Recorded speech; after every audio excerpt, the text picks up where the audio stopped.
শুভেচ্ছা সবাইকে। আজ আমরা একটা নতুন জিনিস নিয়ে কথা বলতে যাচ্ছি। এটা হচ্ছে ভ্যাকসিনেশন। নতুন কেন বললাম? আমরা সবাই জানি নবজাতক বাচ্চা বা শিশুদেরকে আমরা ইপিআই নিয়ে টিকা দিয়ে আনি, কিন্তু বড়দের জন্যও ভ্যাকসিনেশন, এটা আবার কি জিনিস? এটা কি জরুরি কিছু?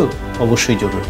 বিশেষ করে আমাদের যারা বয়স্ক লোকজন আছেন তাদের রোগ প্রতিরোধ ক্ষমতা কমে যায় এবং বয়স্ক লোকদের বিশেষ কিছু রোগ বেশি হয়।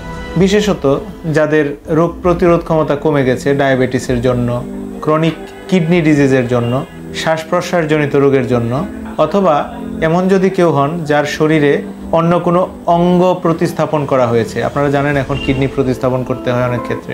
তাছাড়া এমন যদি হয় কোনো ব্যক্তি কোনো রোগের জন্য স্টেরয়েড জাতীয় ওষুধ খাচ্ছেন, সেক্ষেত্রেও তার রোগ প্রতিরোধ ক্ষমতা কমে যেতে পারে।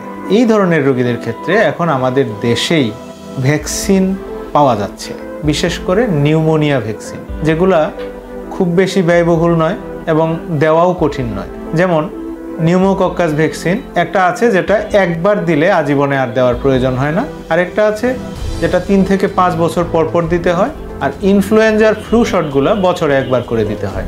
এই ভ্যাকসিনগুলো দেওয়ার ফলে বয়স্ক রোগীদের ক্ষেত্রে এবং রোগ প্রতিরোধ ক্ষমতা কম যে রোগীরা তাদের ক্ষেত্রে নিউমোনিয়ার ঝুঁকি এবং মৃত্যু ঝুঁকি কমে যায়।